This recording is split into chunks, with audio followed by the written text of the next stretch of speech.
Well, this was like what 2 weeks coming. We were supposed to do it 2 weeks ago, and then last week, and then we're talking about You're Cyberpunk. avoiding me. You're I'm not- scared of me. I'm. Well, I mean, you look like you're getting bigger. Are you? It's the Michelin Man jacket.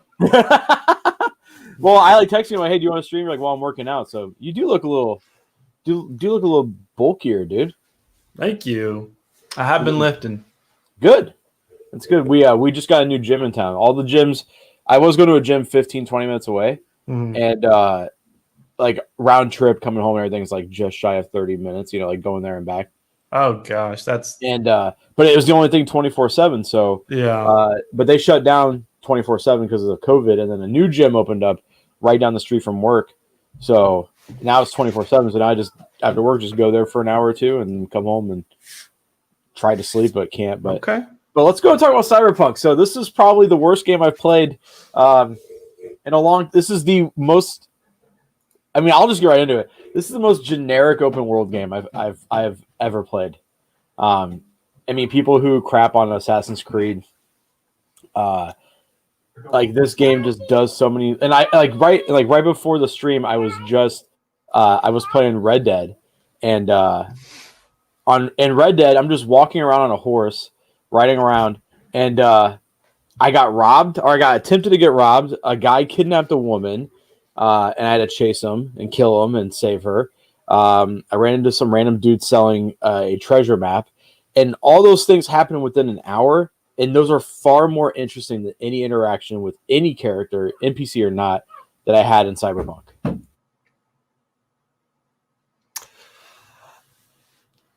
I don't even know where to go from there.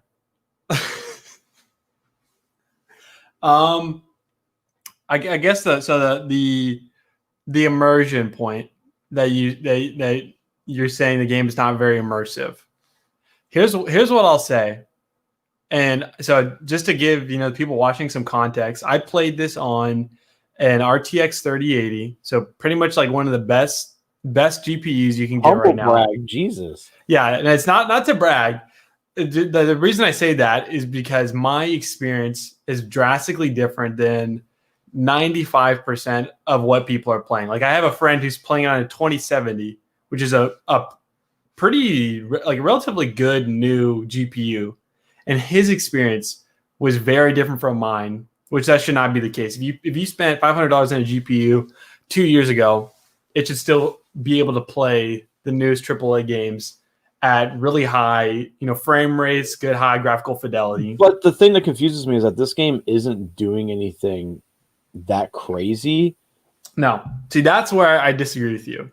When I have this game, so I was able to play this game with ultra settings with ray tracing on, and in all honesty, it is the best looking game I've ever played. It might not have the best art. There might be certain aspects of it that other games do better. I think Last of Us has better facial design. Okay. And then, other games have better art style. But as far as like the lighting, the character models, this went from an immersion standpoint, like seeing characters take a drink of a glass at a bar or smoke a cigarette, or seeing like one of Johnny Silverhand's friends pull out like a pistol and do like a backward spin. The character models and animations are like, they're the most I've been like, this looks like a real person in any game that I've ever played. But like I said, I am on the best of the best, one of the best like graphics cards you can get. Well, I think the thing that breaks my immersion is the character models might look good, but the animation isn't that good. So things like Last of Us and Red Dead, the animation is so realistic that I'm playing Red Dead on PS5 and it looks insane. Amazing. Yeah, it looks amazing. And it I saw a screenshot of Arthur's neck, and they detailed like where he has a scar, like where the hair is not growing, and his neck muscles. It's insane. The snow graphics in Red Dead are unreal. Seeing your footsteps, that was like the big oh snap moment when I played that game. But this game, dude, I think I went in super hyped. Like, for those of you who don't know, almost everybody did. And Sam, shits on me for saying I don't like Western RPGs. He This does it. game has made me realize that white people can't make good RPGs. So, And wait, I want to take that point. I want to take that point because I think okay. Witcher 3 is one of my favorite games of all time. Like I have played that game on PC. I played it on Xbox One. I played it on Switch. All the DLC, not the free DLC, because that's how I feel about the free DLC. Just it's bullshit. I think that was just a PR marketing move. Like, we're giving away so much free DLC, and it's like a haircut, a horse, like nothing substantial. A different outfit. Yeah. But, I but the actual paid DLC was like a full-fledged game. Like Blood and Wine is incredible. What was the other one? There was Blood and Wine and the blue one. And Heart of Stone. Yeah, I love Witcher so much that I have all the Gwent cards that you could get from the collector's editions. Like Witcher 3 is one of my favorite games of all time. But the criticism I will have with Witcher 3 is that the gameplay isn't good. Like, it's the story that drives that game. It's the interactions. It's the Bloody Baron side quest. It's those things. It's this world felt alive. It felt real. It felt like this world was alive for the time when that game came out. I still think it holds up. To what you're saying, I think I do think the Witcher's combat system is pretty deep. I do like the poison. I like the whole like fact that you really have to set up before each beast that you slay. I think the combat itself is sluggish. And I did not enjoy the combat that much, but I do like the prep that goes into fighting like each beast or each boss. So going into this game, I was expecting. I don't think the combat's going to be good because I don't think CD Projekt Red. I don't think that's their strong point. Their strong point is storytelling and world building. Yeah, art. Because The Witcher 3, even though it is like Western fantasy setting, the monsters looked cool. The blades look cool. So in this game leading up to it, everything that I was seeing, I was like, holy shit, the art design looks incredible. I was like, the guns do look a little floaty, but that's all right. I can deal with that if the game is good. And then I actually sat down and played the game, and I was like, because it's like a 6-hour intro before you even see the title card. Yeah, it took me 6 hours. And I was like, man, this is just, it was a chore to get through. I didn't actually beat the game. I watched all the endings. Some of them are good. Some of the writing towards the end of the game does get good. But V as a character is very bro-ish. And from what I've heard from friends, this could just be no, I would agree with that. Is that no matter what path you choose, he talks like a dipshit the entire time. And like yeah. So to answer that, I finished the game. My first playthrough took me like 42 hours. I'm on my second playthrough. I'm playing as a female V who's Corpo. I will say your like background really does not matter. So to that point, as far as you sound bro-ish, even though I am like a female V, I do have that very like the bravada, like I'll like over the top, bro-ish dialogue. But you're right. Like your background, it really doesn't affect much at all. Even though I am Corpo, I still sound like I'm a street kid, like from my first playthrough. So you did Street Kid and Corpo, and then the least popular seems to be Nomad. Yeah. Mm-hmm. But I did some of my most fun moments in the game were when I went to the Outlands where the Nomads live. Okay. Okay. So there's two things. None of my friends picked that. I don't know anybody who went Nomad either. I don't know anybody. Okay. So two things that you went over that I think we should talk about. The first being about Witcher 3.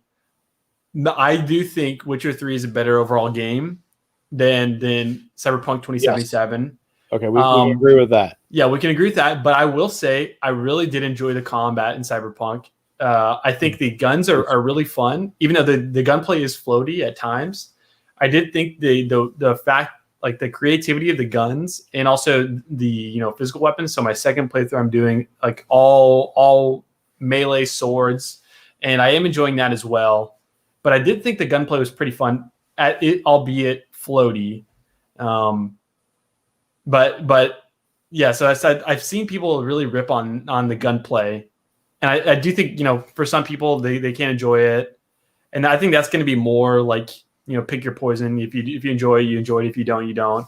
But personally, I did think the gunplay was fun, even though it is a little floaty. But I also was playing on keyboard and mouse. I could see it being more annoying on a controller. So I think the gunplay is terrible. I think like no matter what gun I tried, no matter how many upgrades I tried, the gunplay just felt boring. Like it got to the point where I would just walk up. That game just got too easy. I would just walk up to a dude, shoot, just hit, shoot. They don't really react. They just stand there while numbers fly off, and then they just die. Normal difficulty is way too easy. On hard is where I'm starting to feel challenged. That's more so from the psychos. Like it's still pretty easy on hard.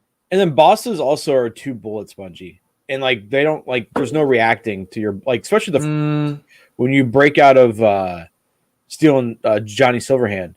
And, which boss? Oh, okay. That one bugged out on me. He literally froze in the elevator. So. Well, we're gonna talk about bugs in a second because this game. I literally stared at that boss and shot him in the elevator until he died. He didn't shoot me once. If this game would have had all the content that wasn't cut and all the things that they showed in the reveal trailers and the gameplay trailers, this would have been a good game. This has everything that I want in a game. On paper, like especially when you first see the trailers, like you're taking drugs during fights to slow down time. That's not in the game.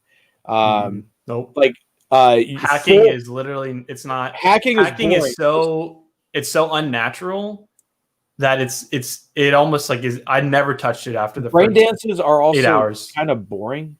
Like they're okay for me. I definitely wanted to get through them. There's some that are fun that like make more sense towards the end. The first one is really cool because you're like, oh shit. Like this is a cool thing. Can't wait to see what they do with it, and they don't do anything with it. They really don't. You kind of just want to get through them. I agree with that as well. And so all these things just wrapped up into like the thing. Also, the character customization is literally one of the most simplistic character customization. It's not deep at all. You have like you can't really like you can't adjust anything. It's literally like preset. Yeah, you can't like really change your. Do you want stuff like that to be huge, or do you want? Also, by the way, the funniest bug, which I was actually enjoying, is that I made my cock ginormous in this game, and it bugged out to where I wasn't wearing clothes ever, like ever. I'd go in a mirror, I'd sit down in a car and look down, and there'd be a cock here. I think speaking of cars, I think the best thing about this game though is the music. The soundtrack is fucking incredible, dude. Everything from a sound standpoint. I think it's some of the best in gaming. I think the way the music, I think the way the guns sound, I think the voice acting, other than V, which I agree with you there, I think the voice acting is 10 out of 10 across the board, except for V. And some Keanu parts, like where he's Keanu's are cringy. I agree. Fuck. I'm like, okay. All right, Keanu. Yeah, sometimes I'm like, was that supposed to be like sarcastic? Yeah. But I just think that's Keanu in general. Like I never thought like I love him. But I've never thought like he's that amazing of an actor. That might be a hot take. I mean, Matrix, John Wick. I love all those movies, but he's very one-dimensional. Oh yeah, he is. But he's that guy. He's that guy, yeah. And I thought Johnny Silverhand was an awesome character. One of the things I have a problem with this game, a massive problem, is that the same problem. It's a very similar problem I have with Demon Slayer, is where they introduce a character and you're supposed to have this emotional attachment to this character, and then they just spoilers for this game, but Jackie dies right away, and I feel like this game, and I've read some theories about this, is that this game went into overhaul a couple of years ago, that Jackie was supposed to be with you throughout a lot of it, and all those flashbacks were actual missions that you were supposed to do with Jackie. Because it felt so unnatural that you're doing this thing with Jackie, and then all of a sudden it cuts into all these memories of you two like doing a bunch of cool shit that looks more interesting than anything in the game. Like I love Jackie. I loved his mom. Like I loved his family. Like I love that whole aspect of him. And I was like, dude, fuck yeah, this guy. Even though V's a little bit of a dipshit, Jackie is going to be the Jackie of this game, and then he just dies like right away. I thought his death was really heartfelt. Yeah, that was powerful.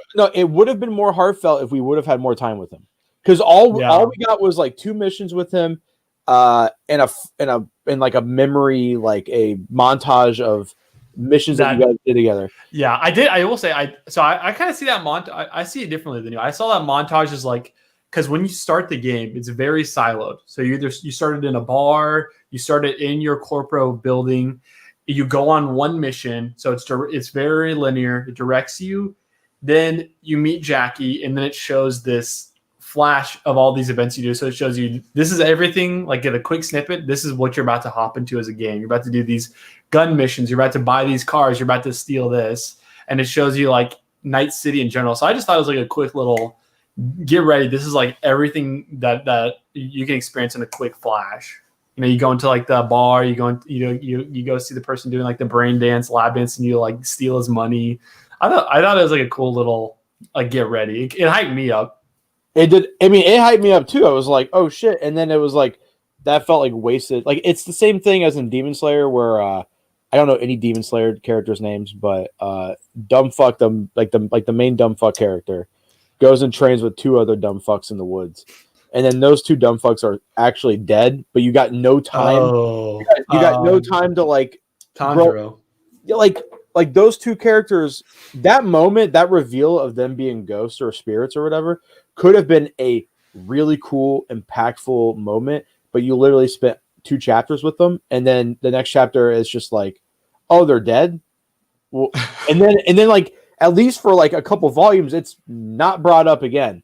So yeah, I mean, I think there's definitely an argument to make if like this character is a device to push the plot, or are they actually like supposed to be Jackie's funeral was really cool though. Amazing. One of my favorite side quests I've ever played in the game. My favorite thing in this game was that whole sequence. Jackie, I actually teared up. I was getting pretty worked up too, and I was like, oh wow, this game is actually going to offer me something that I'm looking forward to. But and it ended up just not. I mean, Okay, the first time I was like, I didn't even get past the credits, and I got a refund.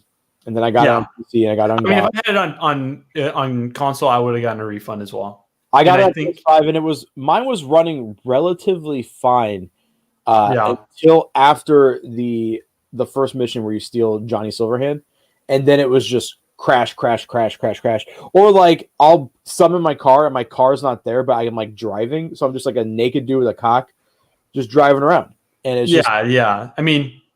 Also, like my biggest problem with this game is the entire world because it looks gorgeous.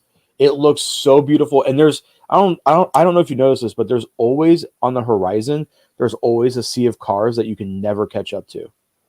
Next time you play, look out on the horizon. It looks like a bustle and busy city. Like when you're driving in, or like when you're driving. Like just the issue with pop in and pop out is. I mean, let's just hit this nail on the head real quick. It's the buggiest game I've ever played. This is worse than Assassin's Creed Unity. There is no excuse, and you know, me and Flip have different opinions. I really enjoyed this game. It's one of my favorites of the year, and he hates it. But we both agree that there's no excuse for how terrible the state that this game was released in. And terrible. I mean, I think they're really paying the price for it. I think it's like a good example for the whole gaming industry. Like, they're going through tons of lawsuits. Sony took it off and their Microsoft store. Like, Sony doing it was like insane. Dude, I couldn't have never seen that. I actually texted you. I said, "Yo, Cyberpunk got pulled from." I could not believe that, because that's like, I mean, that's a huge amount of money. But the one that blew me away was Microsoft, because they have exclusive marketing rights. Yeah, they got the Xbox One X. That's literally the Cyberpunk edition that can't play the game. Isn't that the funniest thing? They literally released a special edition that can't play it. The fact that they lied to the consumers, like they hid the console version on purpose, terrible, so that people could review it. Terrible. They should have just released the PC version, spend more time optimizing that, and then release console like 6 months later. Like, it's such a bad state right now. So I've been playing a lot of open world games the last 6 months. I finally beat Ghost of Tsushima, which I think is my favorite game of last year. It's really good. I think that's a great swan song for the PS4. Like, hey, I agree. Boom. And then I'm playing Red Dead and also Assassin's Creed Valhalla, which is actually really fucking good. But the thing that makes those games better than Cyberpunk for me is that the NPCs actually feel like real humans, especially in like Red Dead. Like in Red Dead, Yes. every Assassin's NPC. Creed, no. Assassin's Creed Valhalla. Have you played it? Yeah, I put 10 hours into it, and I was like, I can't do this anymore. It's fun. I actually like it for 5 hours, and then I was like, I'm not that far into it because I hooked back on Red Dead. I'll be mind blown if you finish that game. I'll tell you that. Yeah, that's true. I don't finish. I'll be mind blown if you finish it. But yeah. So Red Dead feels alive. Like that world feels alive. Every NPC feels like a real character. Like I said, like at the very start of this, of this thing, got a guy tried to rob me. A girl got kidnapped in front of me. And a guy was selling a treasure map, and I ended up killing him after paying for it and got my money back. This world just feels like there's constantly shit happening. And that game is set in the Wild West where there wasn't that many people. Everyone feels like a unique person. And then in Cyberpunk, you just walk up to any NPC and they're just like, fuck off! Get out of my face! Fuck you! It's like, okay. Yeah, so this is where we definitely disagree, because I think personally Cyberpunk is one of the most immersive games I've ever played. There is a lot of filler NPCs, which in every game there's going to be. Like they can't have they can't have 1,000 generated NPCs and everyone has an immersive conversation. Like that's not realistic.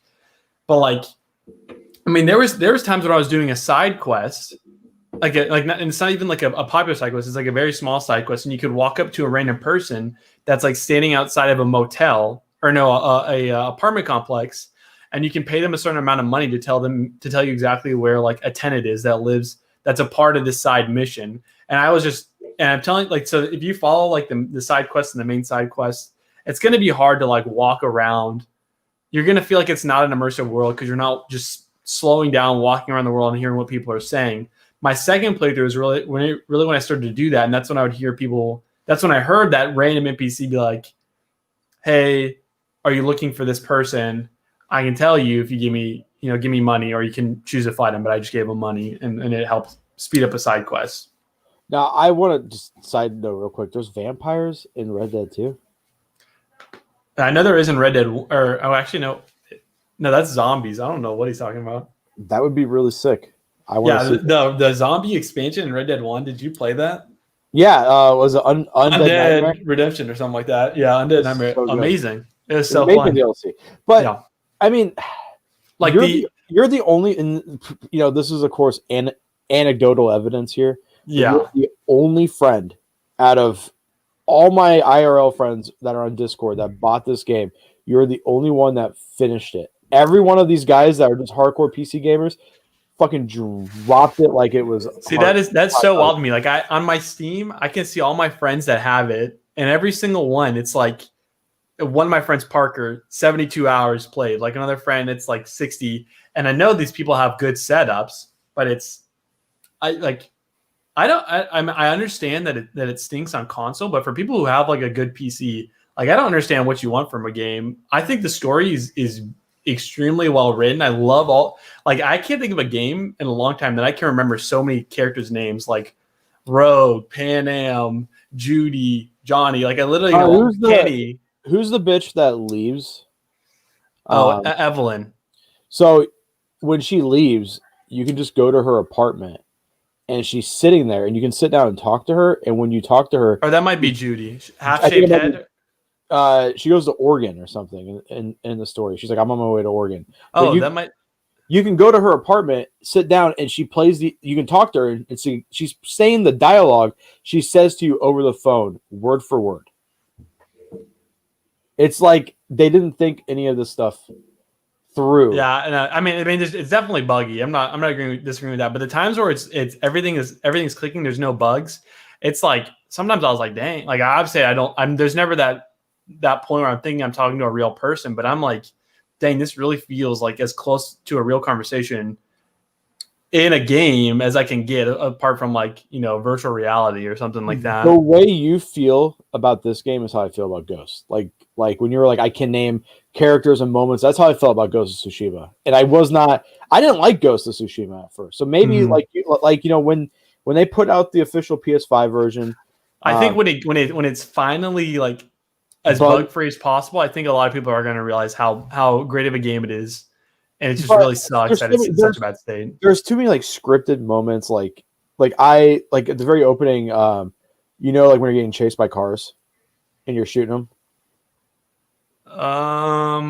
You have to be more specific. Oh, like as soon as you're still with Jackie. Also when you're with a Japanese guy on the bridge. Remember, you get dumped by Rick Ross, and then the Japanese guy comes, and then you guys are on the run.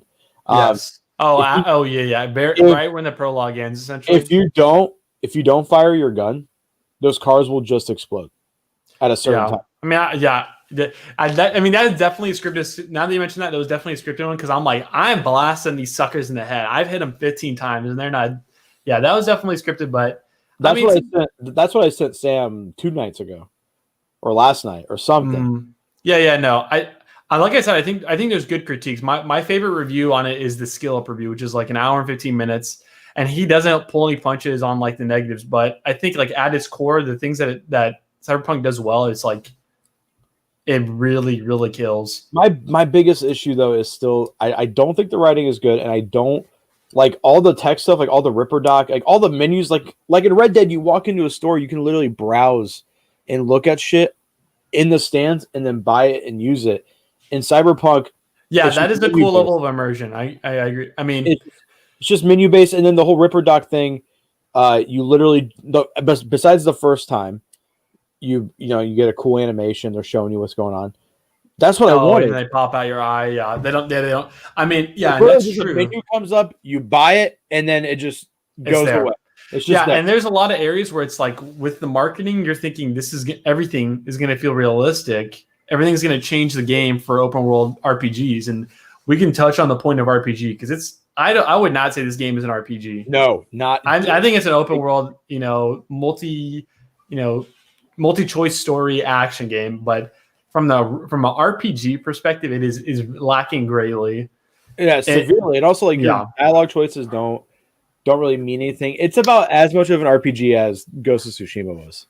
Yes. I think there are towards the end game there are more dialogue choices that do affect your story, especially because there's 7 different endings. And can you hear what's up? Can you guys hear my dog in the background? I heard like one bark, but it was really quiet. Going nuts. Dude, your dog's eyes look like a human being's. She's a little piece of shit, dude. She drives me crazy. I love her to death, but she still has this problem where if she sees me, she gets so excited she pisses herself every time. So like when I get home, I have to like make sure she's right by the front door, so she like hurries up and pees so we can just wipe it up real quick. It's obnoxious, dude. I my kitten, she's now like 8 months and she's starting to get okay, but I'm telling you, any animal that's like under 7 months is like, I mean, you're a father, you might be able to speak to this, but I've heard it's like it can be more hectic than an infant at times because they just literally destroy everything. So far, well, we went through like, I'm not kidding, a puppy training, 10 iPhone cords at the first. Like, do you hear my family, dude? They're just having a blast out there. My wife's probably chasing my daughter, and the dog is very protective of our kid though. Like if we roughhouse with our kid at all, like in a fun way, they'll stop her. The dog will get between you and actually like get aggressive, and which is good. But we're like, hey, chill out. Yeah, we're just playing. I want to be able to body slam my child off of the couch. Yeah, just let me. Dude, sometimes I'll kiss Liz, and since it was her dog at first, she'll like nip at me, like she thinks I'm like biting Liz or something like that. It pisses me off. So cute. That is cute. How is your wife? How are you guys? Great. She's great. She's still in the hospital, or not in the hospital. She works in the hospital. She works in the hospital. But she actually got her COVID vaccine last week. Nice. Yeah. No third arms, nothing like that. So she's doing well. My family has an outbreak, so like my parents and I are good because we don't go anywhere. Mm-hmm. But my extended family, like my aunts and uncles and my grandmother, no one's been taking it seriously. And now my 15-year-old cousin has COVID, and more than likely my 78-year-old grandmother, who has COPD and has half a pancreas, probably has it too. And it's kind of infuriating. It really is. And my mom is the same way. Like thought it was kind of a hoax. And her and my stepdad got it, and we could not do Christmas this year at their place, and she was really upset. This is like probably the worst holiday. Oh, I mean, it was the least Christmas feeling Christmas I've ever had in my life. Yeah. I mean, we Taylor's parents they quarantined, and we went over there the Tuesday before Christmas because we opened up the pizza place Christmas Eve. Oh, really? Well, dude, we haven't had dining room, so like, we're losing a bunch of money every week, but we're still able to, make a living, and we're doing all right. But good thing we opened Christmas Eve because we made more money Christmas Eve than the entire history, 30 years of being open. So it was, and dude, that's. I totally believe it now that you say that, because this is the first Christmas Eve in my life that I was like, let's go eat. Why don't we order some takeout? Because it's not like we're a big family cooking a home cooked meal. Yeah, it's like we want to eat something good, We posted on our Facebook page, hey, we're going to take pre-orders, and before we even opened at 4, we had over 50 pre-orders. One of them was like a massive catering job, to feed a family of 200. So, which I mean, our prices are pretty cheap. To get a whole pan of lasagna, which feeds 18 to 20 people, is $165, and it comes with garlic bread. So that's not that much per person. So would you say 20 people? You said that's what it feeds? 20 people, depending on your portions control, and it comes with bread. That's like $8 a serving if my math's right. Yeah. So, I mean, our prices are good, but yeah, we opened up Christmas Eve, and then New Year's Eve and New Year's Day we usually have off, and we opened up both those days too. So yeah, it was just weird. It's been a weird, but for games and manga and movies and everything, it's been a great year. But do you want to wrap up our thoughts on Cyberpunk and then just kind of shoot the shit for a little bit? Yeah. Okay. Yeah. So I'll wrap up my thoughts. I know you want to end it on a negative note. You can't leave it with me saying something positive. No. Okay. Actually, I'll go first, and then I'll let you say the positive. Okay. Yeah. Go for it. While this game is my biggest disappointment I've had in my entire life, besides finding out I was having a daughter instead of a son. I'm kidding. That's a terrible joke. I love my kid. This game is the biggest smoke and mirrors, and like someone pointed out, you used to be able to wall climb with your mantis blades. The idea of Cyberpunk and everything that they showed had me so excited. I was very disappointed, but I think the developers obviously don't attack the people who actually made the game, because they busted their fucking ass to make this game. Even though it is a buggy on their throat. Yeah. And I think everyone who did any art stuff in this game deserves a raise, because I think the art direction is the best art direction in any game I've seen in the last handful of years. It's gorgeous. I love the designs of everything. The signs are awesome. But it's wasted on a game that I think still has the potential to be more. I mean, if No Man's Sky can turn around that ship and make that game, from what I've seen, people love that game now, then maybe in a year, maybe in 2 years, Cyberpunk is going to be that game I thought it was. Yeah. I mean, even EA is working on an Anthem remake. So, dude, what's a bigger letdown for you, Anthem or Cyberpunk? Because I had no emotional attachment to Anthem. I was so hyped for Anthem. I was like, I'll get it. It looks cool, but I think BioWare hasn't made a good game since Mass Effect 3. Yeah, they haven't. And I was hoping this would be their revival after Andromeda was so bad. Andromeda was bad. Inquisition I didn't think was that good. I didn't play it, but that's surprising. I've heard good things about it. It seems like it'd be your game. It's too zoney in the open world. Like, this is the thing I love about Ghost of Tsushima, is that the open world shit in most open world games is very much like, do this, this, this, and this. Like, you have 1,000 things to do. Ghost of Tsushima, all the open world stuff you do takes away control from you. Like, you're riding a haiku, you're slashing in bamboo, you're doing very passive things. Fox dens. You're following a fox. You're doing very passive things and not actually interacting. And I think it's a cool change of pace, especially with the poems. With the poems, the size of Ghost's open world is my favorite size. Like, as far as you have a lot to walk around in, but I never felt overwhelmed by the size.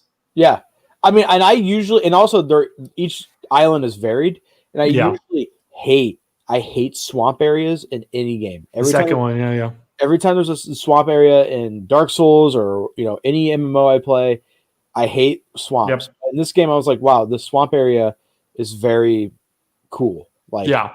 it's oh man, that game, especially running on 4K, it's just It looks so good. oh my god. Oh my gosh. I played that game without a HUD. Dude, the way that like the flowers flow in the wind is so beautiful. Just the flower, like when that opening scene where you're on your horse and you just see the flower, those yellow flowers, and it says Ghost of Tsushima. I was like, man, I'm in for it right now. Dude, it's such a good looking game. I never liked Sucker Punch. I didn't like Infamous. This was definitely, they're swinging above their waist for this one. This was really good. Incredible. I really hope they. Oh, they'll definitely make a second one. I would be mind blown. Or a prequel or something, but yeah. But what's your closing thoughts on? Okay, so closing thoughts. Flip harped on a lot of negatives, and here's what I'll say: a lot of these negatives I don't disagree with. It is a very buggy mess.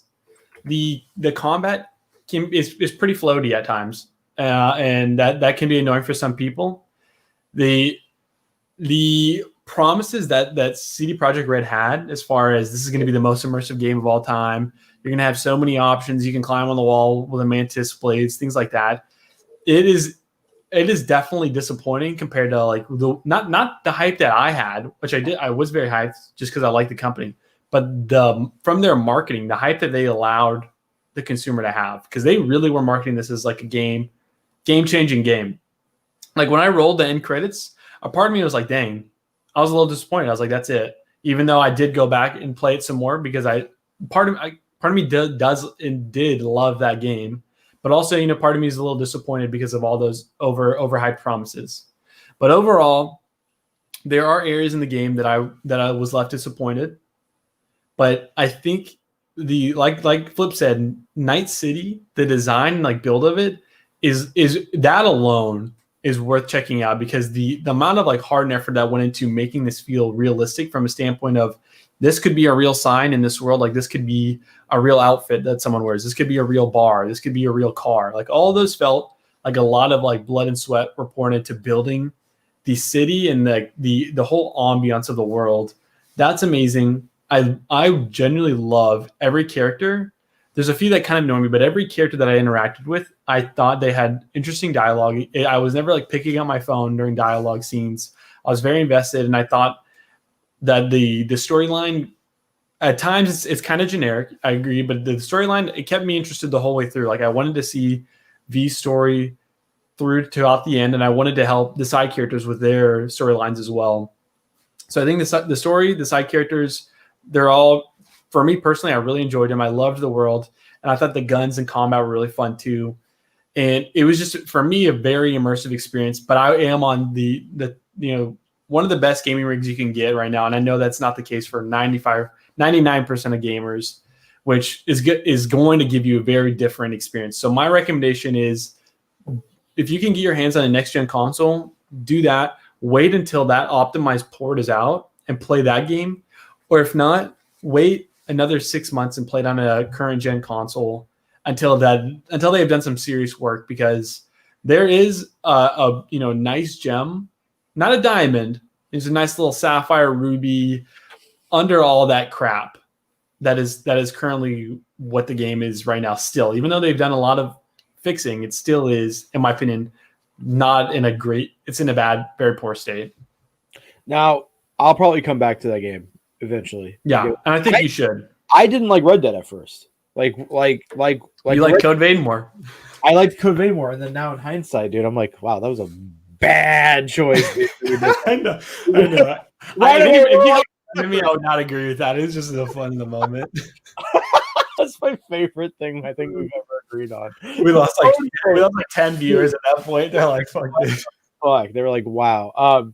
But yeah, I think like I didn't like Red Dead at first, and then I eventually came back to it, and I love it. I didn't like Ghost of Tsushima at first either. Yep.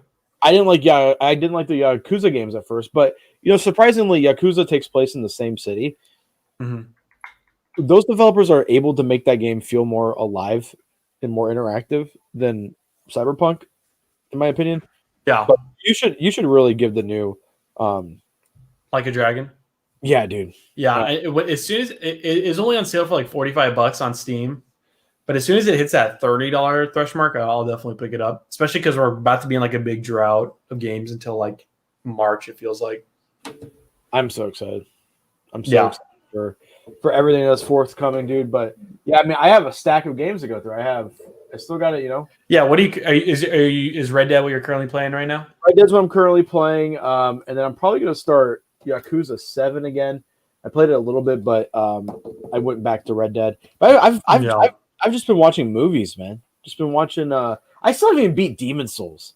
Like that's how like that's what I did. I'm in the fourth zone right now, and I'm like, it's so tough. It takes so much mental effort, and then you die once, and you're like, I just spent 45 minutes getting to this point. I die, and I have to start over. That game is probably the best looking game on. Oh, agreed. It's so good looking. I cannot wait for Elden Ring. If it even exists. Some concept art got leaked, and it's based on Celtic mythology. So I like that.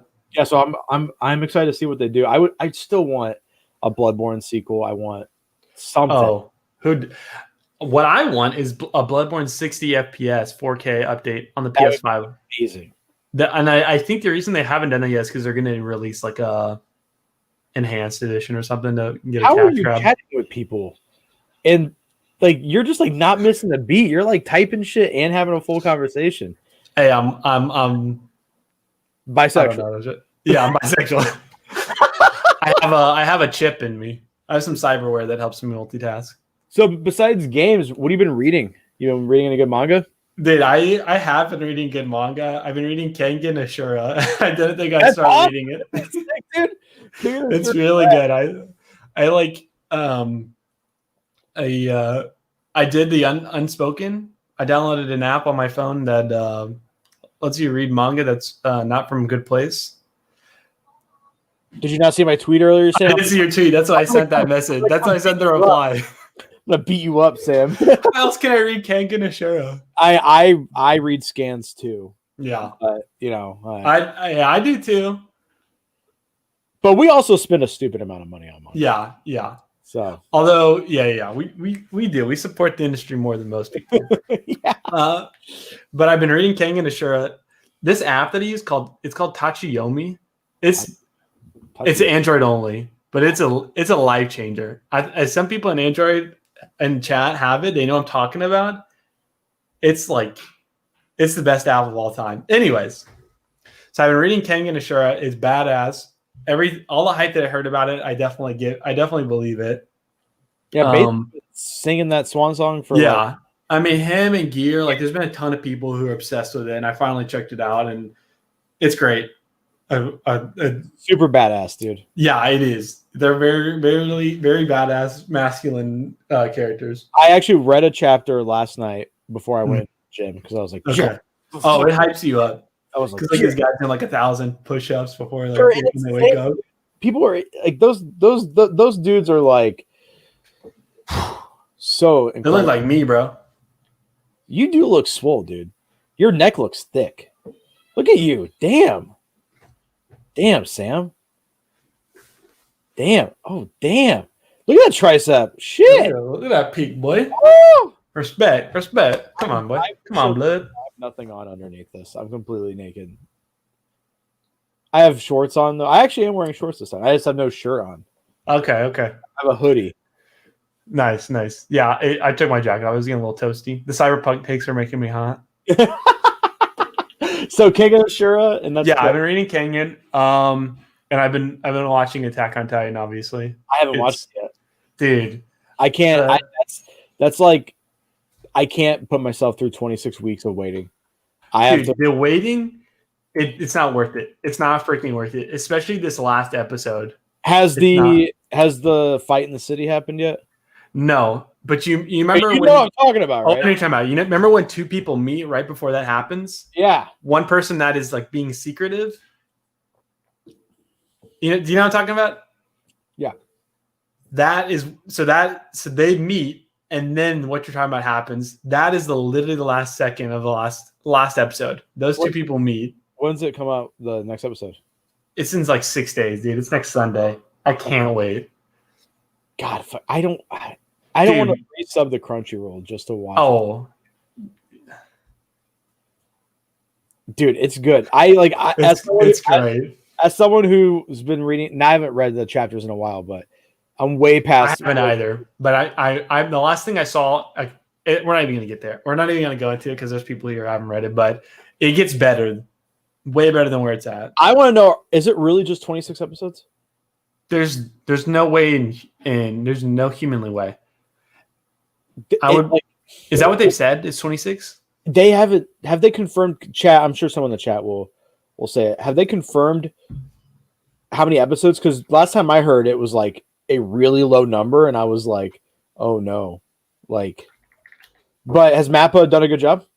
Mappa has done a great job, in my opinion. People really hate on the CGI, but I'm like, dude, I think the CGI looks awesome because they're using it for the Titans fighting. Okay.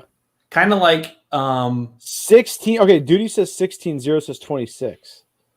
They might do it in parts, and 16 is part 1. There's literally no way because they've only gotten 4 episodes done. They're done 4 episodes, and they've only gotten to that part flip.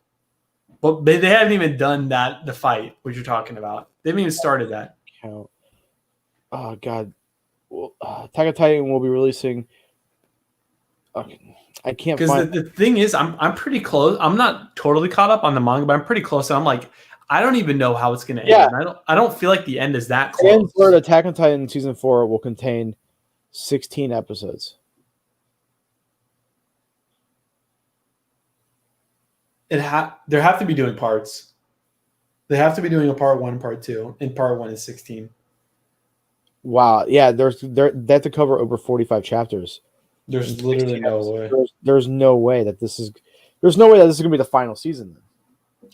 It is. I mean, that must mean like the chapters are coming. They're coming up. Like it's about to end, which I don't get how.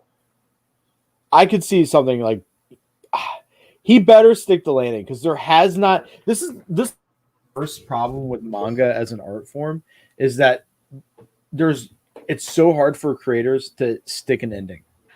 So hard. And if he sticks this one, that's Attack on Titan will literally go in top 3 of my favorite pieces of entertainment of all time. If he sticks this. Hands down. Hands down. I can't think of anything recently that just like stuck the ending. Because like what Food Wars sucked. Haikyuu had a good ending from what I heard, and people were is Haikyuu over? Yeah, Haikyuu over. I've been reading Haikyuu too, and I really like it.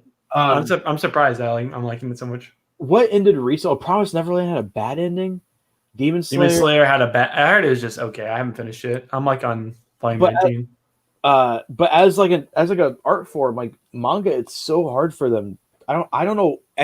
Is it because they make it too long? They get like too invested in these characters. I think it is that. I think it's they start a series. They kind of have an ending when they start it, and then it gets so popular that they keep pumping out. But I really feel like Attack on Titan, Hajime or whatever his name is, he knew what he was doing from the start, and he's kept to that because I watched this video today that was like every little small detail that makes more sense in Attack on Titan when you watch it now. What'd you say? Text me that. Yes, and one of them's like Captain Irwin. He's like leaning into Eren, and it's like before they fight, he's like think about this hard. Like who are the real enemies or something like that? And it's like obviously it's the Titans, but Irwin knew like it was people like outside of the world, and he makes comments about that. There's one scene in season 1. All right, this is the last one I'll mention. I won't go too deep into it. There's no loose ends like Duddy said. There's one scene where Armin they're trying to recapture Eren in season 1. I don't know if you remember it, but they're running from the female Titan, which is Annie, obviously. And Armin's like, everybody keep their hoods on so they don't know which one of us is Eren. And the female Titan, Annie's about to attack them, and Reiner takes his hood off against Armin's will. And you don't think much about that in the episode, but it's because he was telling Annie that he is Reiner. Like he was taking it's like something like that you would never notice, but then you see it and you're like, this man is a freaking genius. So like I don't get people there's a couple people in the community that like criticize the writing Attack on Titan, I'm like, you're out of your mind. It's Bro, like, you're out of your mind. I challenge you to even come up with a story that's like a speckle of crazy so and awesome. Now, I'm sure you started Attack on Titan with the anime. Like Season 1, yeah. I watched it every week, Did you ever think after finishing the first season that this is absolutely not. Be? It's so good. It's so good. Dude. And people are anime onlys are they love it. But anime onlys after this next episode, they're gonna realize like why people like literally motherfucker. Okay, this is a question I have for you. He's up there. This is a question I have for you. Okay, so I'm gonna just say I don't want to spoil too much. So let's say Zeke, Aaron, the Survey Corps, so like Levi, and then the normal like Eldians. Whose ideology do you agree with? I can't pick, dude. Because mine hang on, I think my headset might have died before. Okay, I think they both have right and wrong things. Like it's not. That's what I like about the story is that it's not. But if you pick one, if you had to pick one, who would you side with? I don't know. Because they both have really shit. I mean, dude, I think all of them. I think one of them is the clear shittiest one. Eldians is the shittiest one. The one that there's just they think they're like demons. Like I don't know. I personally side with Zeke. I think he really. Yes, he's angry, but he's also like, I get it. I get it. Okay. Some people tell me the artwork in later chapters are very. No, I think the art gets better as time goes on. Yeah, I'm sure. Like it's this. Okay, I know people are gonna roast me for bringing up Togashi, but I'm sure there's an aspect of the current chapters. So what some mangas will do, if it's like towards the end of like an arc or something that like people are like, there's a crazy demand for, they will like rush the chapters to where the art doesn't look that great. And then when it comes time to like push out the physical releases, they'll have a team like re-up the art quality to make it look. Why doesn't Togashi do that? He does. Well, man, he needs some better people. It does. You should look at the raw scan. Is he letting my toddler do it? He did. You should look at the raw scans of the end of the Chimera Ant arc versus like the actual. Dude, the scans are like bad. They look so bad. I'm like, jeez. I've been reading Samurai Executioner. I started. Again. Oh yeah, I saw you post that. I got all of Koike and what's his name's Gojima's books. I got Path of Assassin, Lone Wolf from You, Samurai Executioner, and then I got all the singles for Blade the Immortal again. Oh wait, where'd you get those? So, bro, you got the plugs. So you really do. No one can get. I mean this. No one I know can get out of per manga like better than you. I just hunt, dude. You know. I know, but I'm always impressed. Like I've gotten 3 full sets. You had everything. You had Phoenix, right? I had Phoenix complete. Jormungand. Hitler when that was impossible to get. Yep, I had Adolf. I had messaged Adolf 3 or 4 times before it was impossible to get. I had 3 sets of Ultimate Muscle at one point. Oh, you did? Yeah, that's like literally everything. Gans is probably the one that I only got once and then just held on to it. Yeah, forever until Yeah, you had Eden, right? Yeah, Eden. I had Eden. I've had literally every out of print manga series. I've had Sanctuary.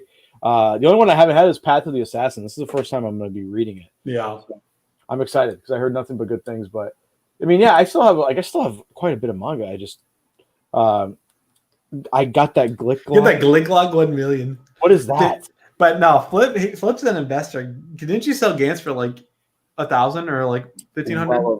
Well over that. 1,360. Ugh. Which is awesome. It's crazy how much people. Nothing holds value as good as manga, in my opinion. I mean, that's okay. That's a very broad statement. I would say. So I'm collecting movies now a lot.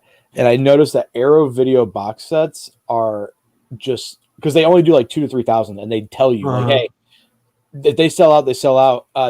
Arrow's one of the only companies that does not reprint. There's like they'll reprint the box set, but it'll be a thin paper instead of the hard cardboard.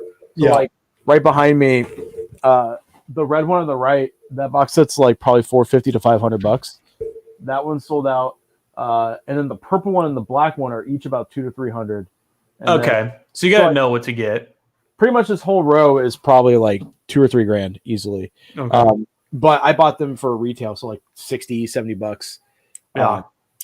Which is awesome. So yeah, there's nothing like that as far from a manga standpoint. Like when manga value goes up, you have to wait like 8 years. yeah, but also if you have more volumes, you can sell them out. You can sell them like as a bundle for a lot.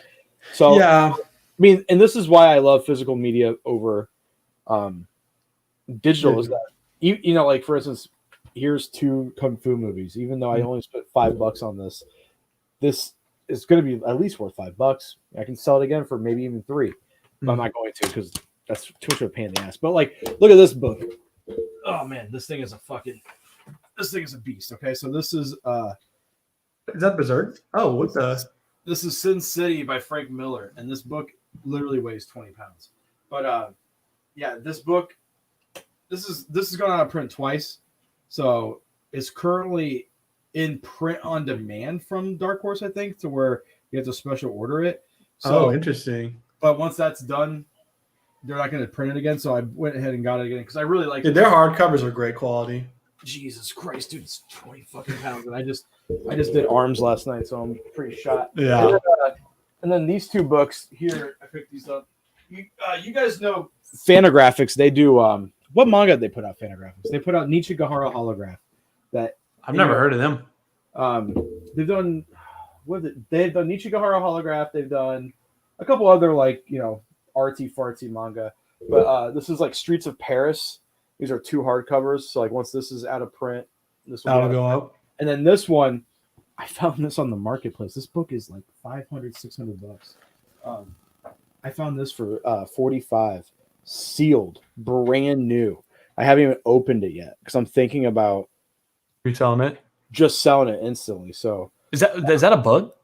Yeah, it's 2 books. It's so it's this French artist named Tardy, and he just writes really good stories. And this one's about World War One, and then that last one I showed you is like a crime noir thing. But I mean, I'm still reading manga. I still got. I think this is the most underrated series out there. I think these 2 volumes are. Yeah, you love that series. I love it, dude. You guys need to pick this up. That was your manga of the year, right? Of 20, yeah, I think so, of 2019, because this got finished in 2019. But I reread it in 2020, and it was a Prom G's video. I was like, that's your recommendation. This is that shit. That was a deep cut. It's so good. And also, if you want to read a good comic, dude, pick up Scalped. This is about Native Americans on a reservation, and it's like a crime epic. It's fucking sick. You should check it out. You like that over Saga? I'm gonna say yes, just because it's finished. It's like when people ask me, "Hey, do you like Blade of the Immortal or Vagabond more?" It's like, well, one has the Blade of the Immortal's ending is great. I think amazing. One of my favorites. It took that series from like an 8 for me to a 9. I love it. Yeah, it's. I want to say it's a 10, but I love Blade of the Immortal. So good. It's so good. I think me and Prom were messaging about this. I'm so dumb when it comes to Roman numerals. I read the wrong volume out of order. What? I read volume 6 instead of 4. I was like, what the hell is going on? It's like that one chick she's like being tortured by those dudes. Like Guts is in jail where they're like doing experiments on him. Or not Guts. Manji. Why was that so hard for me to remember? Like, I'm like, wow, is this like this longest flashback of all time? We're like, man, what the fuck happened in this story? I was so turned off. And then I went and read the normal ones. I was like, okay, this makes so much more sense. I really want to. I think Code Provider did this, but I really want to, because they put them out in floppy comics, with some great covers. I want to like hunt because they're cheap. You can get like 100 of them for like $80, and just take the covers off of them and make wallpaper out of it. Like whenever we get a house, I'm gonna do that in the man cave. Just have like a wall spread of Blade of the Immortal, because I think that series I think it's better than Berserk. at this point. Yeah. Dude, I don't agree with you there. I think. Well, one, it's finished. Yes, I mean that always adds more, but to me, Berserk is There's Berserk untouchable. I love Berserk, but like there are some dips here and there. Yes. Blade of the Immortal for me is just like constant uphill, just awesome series. So yeah, Conviction Arc is definitely the biggest low point for me in Berserk. I know people really like it. I just thought it was so dark. Like I didn't, really fucking depressing. Like it's so depressing. Like, even the Eclipse, even though the Eclipse is amazing, if you stop and think about that, like Asuka gets brutally raped to the point where her mind goes. Like it's fun. Yeah, it's. I mean, yeah, you better be like it's the most graphic, mature thing I've ever read in my life.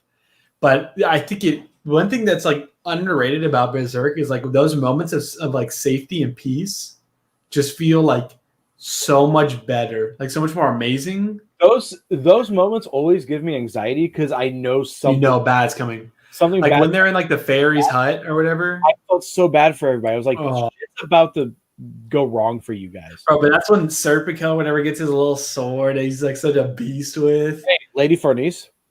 Ooh. No, we don't stand her. Who's the person who's obsessed with her? Is it Duddy? Is Duddy obsessed with Lady Farnese? She fucking whips herself in front of the flame. She wild, dude. But I'm on volume like 33 right now, and I like her a lot. She gets really when she starts learning magic, she's that's a great way to introduce characters midpoint to your story. Mm-hmm. And they're so good. Oh, and it's awesome when you like go from really disliking a character. That's how it was for Guts, honestly. I did not like him at all for like 4 volumes. I was like, a total chud. Yeah, he is. And it's just like, I don't know how I'm going to read this whole series when I dislike the main character so much. And then they make him a human as like a kid, and you see why he's so like hardened. They could have taken the anal rape out of that. They could have taken a lot out of it. Like there's so much like rape that it's like that's why I don't like the conviction arc. Like when they do, then they go into like. I was like, yeah, this shit's fucking rad, and then now it's like almost a 30-year-old man with a wife and a kid. I'm like, they could have done. It's too much. Like the whole like orgy with like the goat head and the conviction arc. Sick. That was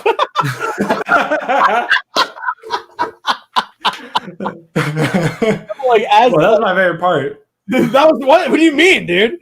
That's what I was like, all right, just let me get out of this. Like I don't want this. I get it. You're trying to be shocking. Yeah, it's there's enough shocking aspects of Berserk. You don't need this. But I think the story overall is incredible. I think Berserk is it's a masterpiece. But yeah. And Guts is truly one of my favorite characters. And like anything, I really, really like him. I really hope he finishes that series. Oh my gosh. At least in my lifetime, please. It's awesome when you read about it, but when you think about it, like, damn. I mean, I will, like, duty's right, because, like, when I'm reading Berserk, I'm never, like, immediately grossed out, like I am with stuff like Velveteen and Mandala or Lychee Light Club, like, those 2 manga in particular that I just was like, what the fuck? That was unnecessary. Yeah. Like this is going to sound really wrong, but, like, in Berserk, Guts getting raped as a kid is the reason why he's messed up now and why he doesn't like even, Casca to... One of many things. And stuff like Lychee Light Club, when they just sexually assault a little girl with a metal rod and it shows it adds nothing. There's nothing, yeah. It's just there for shock factor. Yeah. Did you hear about the translator for Jujutsu Kaisen?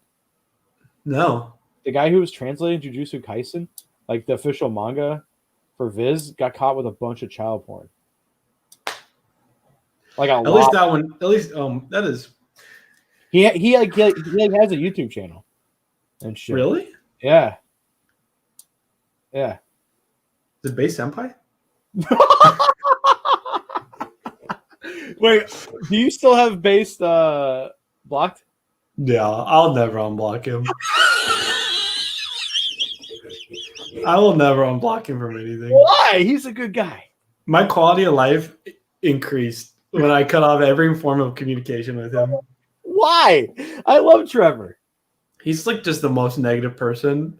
And I could get some people think it's funny, but to me, I'm just like, dude, I'm talking about manga. Like, I don't want to like be belittled as a human being when I just like a series. Like, just let me be me, dude. I mean, I get it because he does like he makes fun of me a lot, but yeah. It's like at some point I can be like, oh, it's just it's just a joke, it's fine. But I'm just like, I don't know this guy. Like, you disagree with stuff, but yeah, I don't call you an idiot. Yeah, I don't feel like you're like belittling me as a human being and making me regret my life decisions because I enjoy something.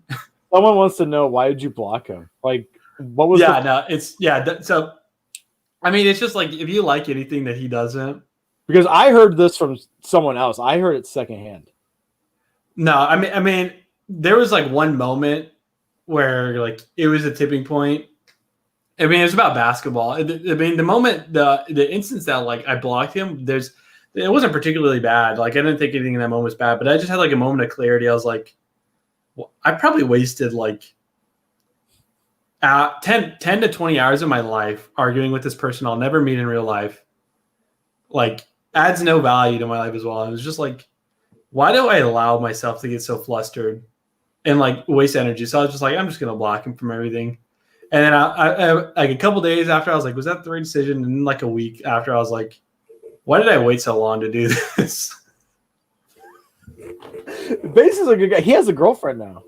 Oh, awesome. He has like he's got a girlfriend, and every time he posts a picture of her, he's like, one of my mega fans showed up. No, I mean, yeah, like no part of me wishes ill will for him at all. I genuinely, I'm in the camp of I think Bass is hilarious. Yeah, and I get it. People think it's funny. I just didn't know. My favorite is when he makes fun of shoujo girls, or that is funny. That shit. But it's his jokes are always at the expense of people, which I'm never like really okay with. I almost posted a picture of me flexing and being like, "Your shoujo ain't got boys that look like this." It's true. Every shoujo boy has like necks that are like they look like Persona characters. Dude, they look weird, and their eyes look like. Imagine if you saw this type of people in real life, you'd be like, "Did you see that?" Guys, my headset dying. Did you see that tweet I made last year where it was Daddy Long? It was like shoujo characters be like. Dude, all the criticism is so accurate. The boys, the guys look like you know that. Did you ever see Star Wars Episode 2? Empire Strikes Back or Phantom or Clone War, Attack of the Clones. Yeah. You know those like really tall blue aliens that like Jango Fett and his son go and like meet with?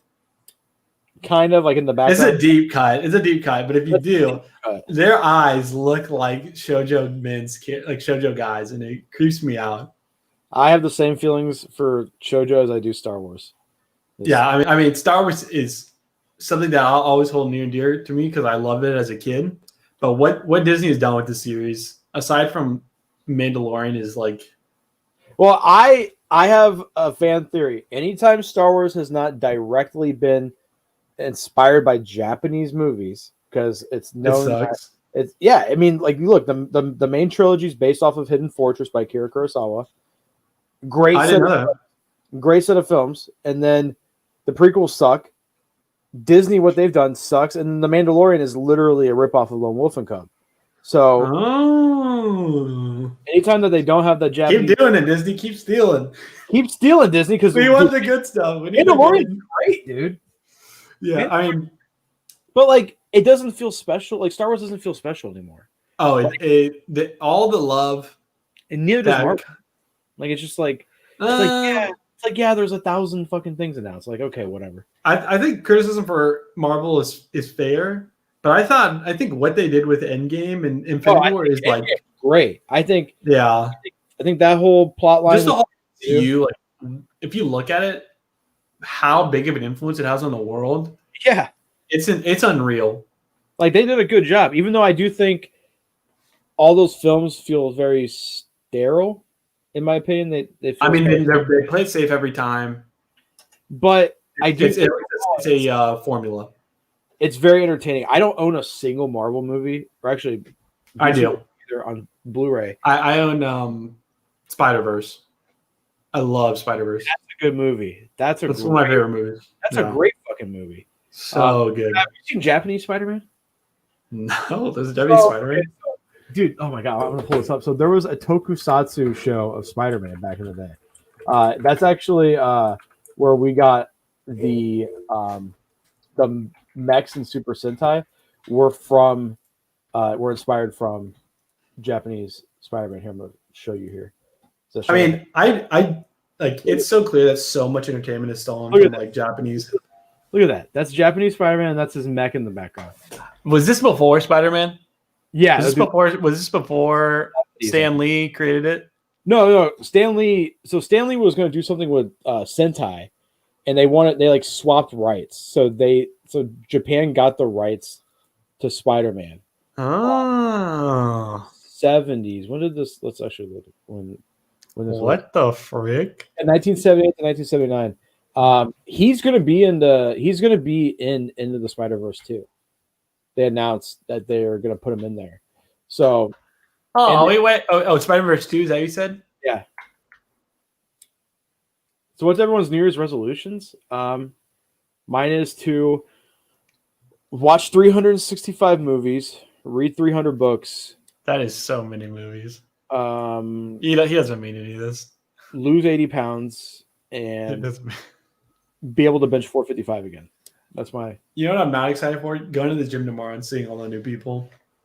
Dude, it's so great because our town is so small that when I go into the gym, last night there was a total chud there. Last night though, I've been there every night of the week, and there's been no one. This dude shows up at 3 a.m, no mask on, wearing a Blue Lives Matter shirt, and he's grunting while benching like 185, which is like a decent amount of weight, but like he's just projecting so much. I was like, I just think that's the type of person who like they get a kick off of who can I piss off, you know? And I'm just standing there like I'm wearing my 02 hoodie. I'm just standing there like a dweeb. I'm like, all right. It's just like I'm just gonna go work out over here. Leave my he literally like inserted himself in my area, and I was like, I'm gonna leave. I really want to do is like, dude, blue lives do matter. If one of them gets COVID, they could die. Fucking and our gym has masks. Yeah. So I flip to watch 365 movies. No, short. I mean, I've been pretty good. I've watched 3 so far this year, so it's 4 days in. So I'll watch 2 tonight, and I'll be good. Why is 02 hoodie? I have so many hoodies, and one of them is just I wore this one to clean the restaurant one time, and I got bleach on it. So now I'm like, it's my default workout hoodie. It's already trashed. Wait, like the chick from Darling in the Franxx? Yeah, she's on the back of my hoodie. Wait, let me see it. Dude, are you serious? Yeah, you haven't seen this hoodie? No, I've never seen this hoodie. I thought you hated that anime. I do, but she had. Dude, that's kind of lit. Yeah. So that's kind of lit. Yeah. Was that from the official Dadcast sponsor company? No, that company sent me a fucking bright pink JoJo's hoodie, and it fell apart in the wash. Like the worst quality of all time. Some Chinese knockoff shit. Ugh. I hate. Oh, dude. Speaking of those guys, I'm in a group. Someone added me to some fucking group chat on Instagram, and Mike's just in there, and it's a little weird. That is awkward. Like, I wanted to just. Are you gonna do a film challenge where they are categories? What type of film are you just gonna watch? I'm gonna watch whatever I'm in the mood for. I feel like if I pigeonhole myself into like something like that, I get bored. You know, so I was on a huge action movie kick for a while where I was watching like John Woo stuff, John Wick, and my wife was like, "All your movies are the same. It's bang, bang, bang. A guy dives," and then I was like, "All right, fine. We're gonna watch a black and white 1969 Czechoslovakian movie." And she was like, she was out. She fell asleep. Hey, did I ask you this? Have you seen Burning? Did I already ask you this? No. The Korean film Burning. No. Is it good? So good. I think you'd like it. I'm gonna check it out. Dude, you definitely should. It was like 2018. I think it won like Film of the Year in Korea. Really? It's amazing. It's either called Burning or They're Burning. Have you seen I Saw the Devil? No. I think it might be on Netflix. You need to watch it, dude. It's a Korean Oh, movie. the one with Tom Holland. No. No. No. Is that not the one with like the corrupt pastor? Korean movie. Tom Holland in Korea. But you know what I'm talking about? Like, Yeah, Robert Pattinson's in it. Robert Pattinson's such a good actor, dude. Holy shit. Dude, if he didn't do Twilight, which he needed to like project his career, he would definitely like it would be like a no-brainer. No, like no one would debate like he's like one of the best actors out right now.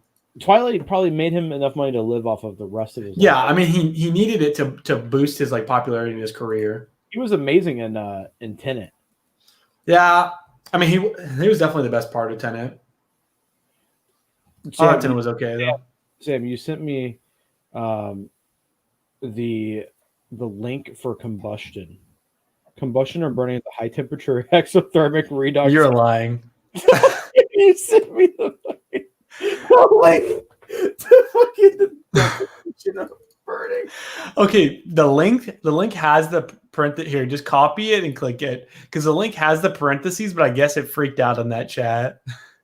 Okay, good. I was like, what? I was like, okay. Oh my gosh. Burning 2018 South Korean psychological thriller. I'm gonna bookmark. Is that the dude from Walking Dead? Yeah. And it's wild because you would never know like he's American. His Korean accent is like, he's such a good. He speaks fluent. Yeah, it's full Korean. Yeah, and he speaks it. He speaks it. Oh, he was born in Seoul. Oh, I thought he was American. So it's a South Korean. Stephen Yeun. Yeah. Oh, I didn't know he was born in Korea. Born in South Korea, and before moving to Saskatchewan, and later to Troy, Michigan. Huh. Wait, when was he born? Okay, so I mean he was relatively old. I mean he lived there until he was like 6. Huh. That's yeah. He's amazing in it. One of my favorite parts of the film. He's in that new movie, like Mariah or whatever. That I really dude. I cannot wait. I cannot wait. I've heard only amazing things about it. Me too. But it's like it's like not available like anywhere. All of the A24 films that were coming. I just hear like I still need to watch The Lighthouse. The Lighthouse is my favorite movie of 2019 over Parasite. Like I love The Lighthouse. Did I watch Dark? I'm pretty sure I did. I'm pretty sure I watched it with some friends. Let me just make sure that's the one I watched. A clothing brand called Zombie Makeout Club. Oh no, I haven't yet, Duddy. That's the series. I've actually started watching my show. I started watching on Netflix is Ozark. Zombie Makeout Club, and it's really really good. But that's definitely next step for me. Me and Liz were choosing between Ozark and Dark, and we chose Ozark. I really want to get Taylor to watch Ozark, but she wants to watch Peaky Blinders. I've heard amazing things about Peaky Blinders too, but me and Liz are so into Ozark right now. We're on season 2. It's freaking good. Yo, someone recommended this to me, Sam, and this is right up my alley. Zero. I'm gonna be ordering some shit once they come out with some more teas. Oh, that looks sick. So this is right up my alley. You could rock that beanie. Oh shit, I could rock that beanie. Fuck. You'd rock the mess out of that beanie. It's a pretty simple beanie. Yeah, it is. But sometimes there's some swag and simplicity. It's only $20. I mean, this one says "Stay cold," and it makes me look like a cholo when I wear it. So, your hair is long. I don't think I've ever seen that long. I know I've seen it that long. It used to be longer, but I'm thinning so much on top that it's embarrassing, dude. I would have no idea. My beard is getting stupid too. Like, you would have no idea. Fuck you, Sam. Wait, what do you mean? I'd have no idea you're thinning. Oh, Put your head down. You can't tell at all. I thought that you were going like, oh, I don't have that problem. No. See, look, you can see it's bad. And then my dad's 60. He's got a ponytail because we haven't been able to get a haircut. And not the worst. We'll be at work and he'll just go, "Hey, dude, does it make you mad that like you didn't get any of my jeans? Like you're not tall and you're not thin, you don't have any hair." I'm like, yeah, fuck you, Dad. Thanks, man. Dude, I got everything from my wop ass mom. I got the height. Wop ass. I'm bulky as shit. Like even when I was at my thinnest, my shoulders are just so fucking broad. Yeah, you do have broad shoulders. I look retarded. I just look like I'm built like a lineman. But I'm No, only, linebacker, bro. You just gotta lean out. you know who's looking real good is Brian. Brian's looking real sexy. Dude, he's always been huge. He's a Big wise. he's a big dude. That dude will fuck you up. That's a guy that I feel like you can talk to about anything. Oh, Brian, dude, Brian's you and I would say the people I talk to the most are you, Brian, and Zach. Yeah. And you guys are three of the most open. Like I could go, like I went like what we haven't really talked since November besides text. Yeah. Once we get on the Well, we talk on the phone here and there. here and there, yeah. But like you, Brian, and Zach, and Alex too, Alex as well. Like Yeah. I'll chat every probably once a month. But I love you guys. Like you guys are just, I love everybody. Same with Shay too. Like I'll go like I haven't talked to Shay in probably 6 months, but She's so wholesome. Shay is too good. Like this whole community is pretty rad overall. Yeah. I mean, even fucking old Shaman and I are like buds now. Like he's fucking sick. Dude, what a redemption arc. The prom, dude, prom's great. Yeah, I love the new, like I say new, we're pretty new too, but I really like the new wave of manga tubers. East Coast is cool. Yeah. He's too beautiful though.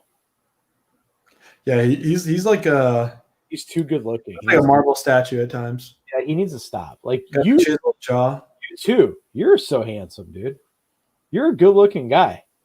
Okay, what? You hyped me up. Okay. Didn't you say your mom was like, "Who the fuck is this dude?" Like when I for you, yeah. Sam's mom tagged me on Facebook. Oh, on her Facebook post. Like, I was like, I love this beautiful. Your son's so beautiful and awesome. Or something. Yeah, she screeched and goes, "Who is this?" She could not wrap her head around how we met. And I'm like, Mom, I literally broke it down and I called her. I explained. She's like, I don't get it. Duddy, quit rubbing it. I literally can't grow a beard. I so would. I would love to have a beard.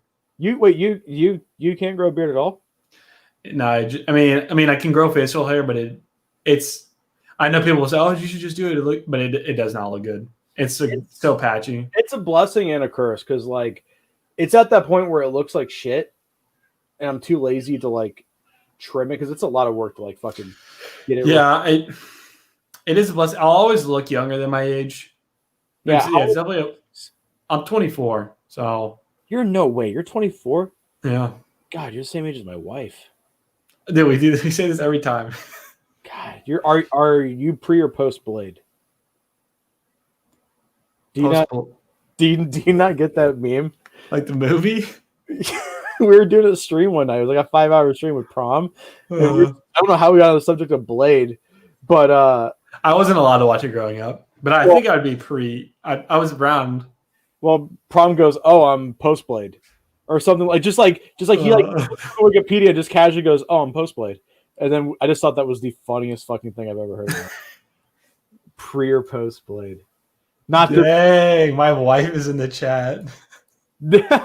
Liz, you are a lucky gal. Sam is Sam. What's the best instant pot recipe for rice? Okay, the best instant pot recipe. Actually, you get your rice. You always got to wash your rice. Okay. Yep. That's the number one key. Put your rice in like a filter, whatever those things are called, the mesh bowl, strainer. Yep. Thank you. Put in the strainer. You wash it. I do 1.5 cups. Okay. Depends on the rice, but if you're doing jasmine, it's a 1-to-1 ratio. So after I wash it, I pour that in the Instant Pot. I do 1.5 cups. 1.5 cups, Liz. 1.5 cups of water. And then I do some salt, a little drizzle of olive oil, and that's it. Extra virgin olive oil? It doesn't have to be. You can, but it doesn't have to be. Just a little bit. And then you set it for 4 minutes, and then you let it slow cook. Once it's done, you keep it in there. It gets nice and sticky. Dude, my wife makes some incredible hot pot, instant pot, whatever you call it. Oh, dude. Liz, she started slow cooker today for I love slow cooking, dude, for butter chicken, so like curry. And she doesn't really like any food, but I love it. And the house has smelled so good all day. Dude, send me that recipe. Yeah, it's super easy to make, and it cooks for like 5-6 hours, and then just Taylor makes a really good Mississippi beef. It's like she hates it, but I love it. I don't know what she does. I just know it's got pepperoncinis on it. So like I'll bring some good ones from because like we live right down from the restaurant. So I'll just bring some and I'll come home after on my break and eat it. And it's so good, dude. We're old men when we're talking about Liz exposed me. Our wife's slow cook recipes. What's your wife saying in the chat here? She said, Sam says it's super easy to make. That boy didn't make any of it. You don't know. I don't know either, dude. Okay, the recipe is sitting out. I stirred it. Dude, I don't seriously though. I don't do because I cook all the time at the restaurant, so I don't do any cooking. But Taylor cooks. She cooks that baby probably 3 meals a day. Yeah, and then me, and then herself. So, I mean, I'd be dead without Liz. I don't hide it. I don't beat around the bush. And, on the 29th, it'll be 29 years. I haven't done laundry ever. I've never done laundry. Okay, that's wild. That's wild. That's wild. I haven't done laundry, dude. I don't know how to do laundry. That is wild. It's a little dumb, but I'm gonna try to make it at least 50 years without doing laundry before I even. That's a noble goal. It's a tough one. Let me tell you. It's because I live with my Sicilian mother for 24 and a half years, and then I got married. 25 years, and then got married, and then my wife is a stay-at-home mom, so she's. It's just a perfect transition. Which honestly, stay-at-home moms, that's a fucking job. I don't think I could. Dude, raising a child. And my kid is, not to brag, but my kid is like so smart, really well behaved. For the most part, she's got her dad's blood in her, so she's a little rebel. Dude, she is. She'll like do something she's not supposed to, and then she'll apologize halfway through, and you're like, keeps doing it. Like you can't get mad at you because you're just. So she knows how to manipulate a little bit. She's got the cuteness to help. Flip, send us some good recipes. We need some new ones in the mix. Dude, let's do some recipe exchanges. Yeah, well, I'll try this curry. If it's good, I'll send it to you. All right, and I'll send you my wife's Mississippi beef. Yeah, it's so good, dude. We will cook it. We're both on diets, so okay. I think this curry is like pretty healthy. It's like a lot of natural stuff. There's not too much. I'm just trying to cut coconut milk. Yeah, coconut milk's delicious. It sucks because I'm a WAP, so carbs are a part of my bloodline, and it's just like it's rough, dude. Because like carbs fuck me up. That's part dude. That's something that people really never understand until they get to like their 20s, like the blessing of genes and genetics. When you're young, you just think, oh, I work out, I eat healthy, like I'll be good. Never thought it ain't that way. I was fat. I graduated high school with a size 50 waist. Jeez, man. I was a big dude. I was so fat. Yeah, I've seen pictures. Or you showed me pictures from when you were in high school. You showed me like the before and after of like when you start working out. It's insane how much you lost. The only good thing about being short is that when I work out, I drop weight fast and I gain muscle fast. Other than that, I look so disgusting. I'm like I feel like I catfish Taylor, dude, because Taylor's like gorgeous and way out of my league. And then she met me like at prime and then got married and it's downhill. It's not on the outside, Flip. It's what's on the inside. You got the heart. As someone who's married, that matters way more than people think. That's true. Yeah, but both you and your wife are beautiful people. You guys are both. Liz is beautiful, but she's way better on the inside. You're a beautiful man, Sam. You are, and you're a good dude. Thank you. You are a great guy. Thanks, dude. Personality as well. 50% is what Liz said. Dang, that's low, Liz. You care that much about my looks? Well, but as a married woman, you're a good-looking dude, not weird. See, she's hyping you up, bro. If I trimmed and did something, I would look all right. Yeah, I feel like when it's like the day before I shave and I've let it grow out, I feel like everyone's just you're naturally just going to be like, I don't like how I look, you know. I don't like how I look without facial hair because I have my mom's butt chin. So like when you do the goatee, you be looking clean. When you got the shave coming, you got the little things in your eyebrows and the goatee. Dude, the barber shut down still. So Yeah, mine's open. That's why I be feeling good. I be feeling myself. I need to go or just have my Yeah. wife do it. She did it last night. It looked alright. Oh, really? Yeah, but she can't do Dude, that. I don't think Liz would feel comfortable doing that. Oh, someone wants to. Can you hear that? That's so cute. Yeah, hang on. What's up, Rich? Come here. Come here. You want to say hi? Come here. You want to say hi to Sam? Huh? Well, I mean, that's fine. I'll just. You want to say hi to Sam? Here. You ready? Say hi to Sam. Can you say hi? Can you say hi, Sam? Do you want to say hi to him? Say hi, Sam. Do you like my stuffed toy? Look at his toy. You see his toy? Yeah. You like It's a it? squid. Oh, like it. You like Look, he's it? happy now. But look, they can hear it. It's gonna repeat. Sorry. Mommy's doing. That's not Sam's mommy. That is Sam's wife. Mommy is doing cake. she's calling her mom. Mommy is doing I mean, Sam and Liz and Taylor look alike. She thinks every couple is a mommy and a daddy. Oh, every mommy and daddy. You're so cute.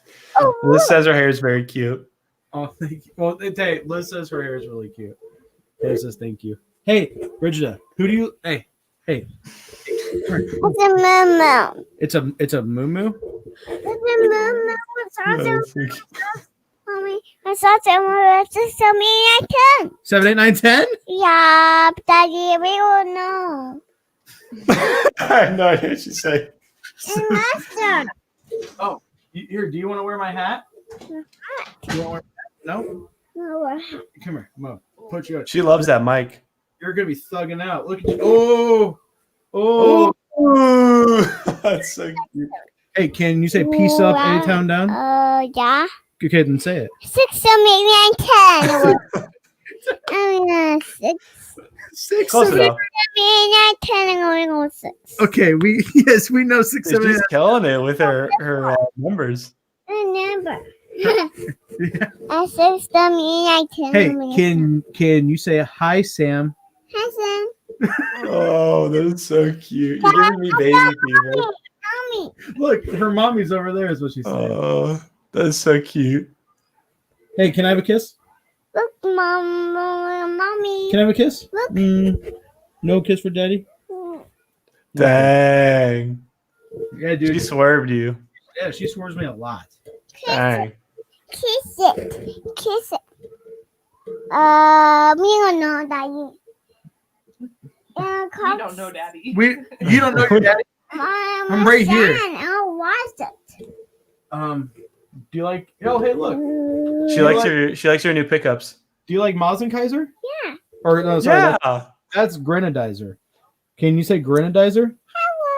Hello. Hello. Me. Hey, will you show? Like this. Hey, will you show Sam your fingernails? Uh, Did you paint your nails? no. No, you didn't. Okay. Hey, can you say? Do you want to go watch kung fu movies? No. Can you say Filippo's Pizza? Come on. Did she say Coco Melon? Can you say Coco Melon? Coco Melon. She loves Coco Melon, dude. Do you know about Coco Melon? I know because of PewDiePie. I don't. Princess Daddy. Princess Daddy? Your daddy's not a princess. We need a. Princess. Hey, yes, you are. You take that compliment. Pizza. Oh, she's saying Pizza Daddy. Oh, can she say Doughboy? Okay, can Skateboard. you say Doughboy? A skateboard. Oh, she wants a skateboard. You're a skateboarder. Hey, can where did she learn skateboard at? Are you two just ripping it up while I'm at work? Yeah. They're doing kickflip. 6, 7, 8, 9, 10. She's still your skateboarder. We know, baby. We know. 11, 12. Hey, can you say 11, 12, 13? 20. Yep, good job. High five. Hey, can 13, 16, 13, and dance. okay. That's just 10. Yeah, she's taking over. This is her show now. She's giving her Cyberpunk review. Bridget, how do you feel about? A 6, 7, 8, 9, 10, 11, what's that? She's giving it a 10. A 10 out of 10. You heard it here. You heard it here. Hey, Bridget, can you tell me how you feel about global warming? Yes. Look. Look, yep, look outside, yep. Okay, yeah, look. Did you say Griffith did nothing wrong? Hey, can you say Griffith did nothing wrong? Yeah, me with something no mistake me on the Yeah, can she give us a Coco Melon review? this one you doing Put in the stuff. comments. I don't even like The this. 6, 7, 8, 9, 10, 11. Hey, can you say I love you, Sam? And what was that? I love you. Hi. Hi, that's so cute. Oh, me no Sam. I'm Sam. I love it. My other man was. Sam, she's pointing out my second monitor. Tell Show me it. Is she? Can she see me? My Xbox One. She's just. Hey, here. I'm gonna put the headphones on you. Okay. This is whoa. This is your show now. Come here. There you go. Hi. You want to take this off? Come here. There you go. Hi. Hi. Hi. How are you? Do you like Coco Melon? Yeah, so good, baby. It's good. 7, 8, 9, 10. I got it. You're okay. Don't fake it. Don't fake it. Don't fake it. All right, Daddy's show now. Yeah. Bye. Don't you pick your nose. Don't pick your nose. Oh, she's wiping her eye. No, bye. You want to talk to your friend Sam? Yeah. She's staying. No. Yeah, I know. He's trying to kick you out. This is your show. Yeah. I know. I'm with you. No. Yes, Cyberpunk is immersive. Thank you. What's up, Daddy? What's going on? High five, girl. Daddy, open the door. Close the door. She's looked at the door. She's ready. She's sitting in. She's strapping in. She's ready. Say bye, mommy. Bye, mommy. Say. No. Hey, will you say we're gonna get crunk? Can you say we're gonna get crunk? Okay, well I'm gonna get going, Sam. Yeah, I'm starving. I'm gonna go cuddle with this little monkey. Thank you for watching. Thanks everyone. Sam, I love you.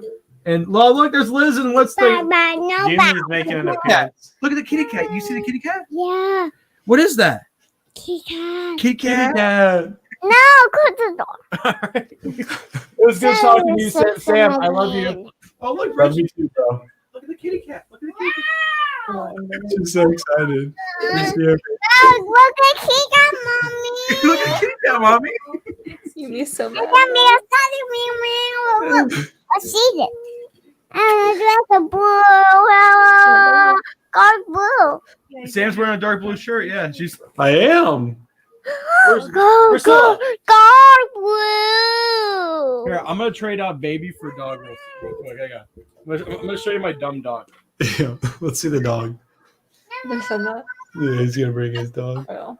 You me so pissed right now. I know. Puppy.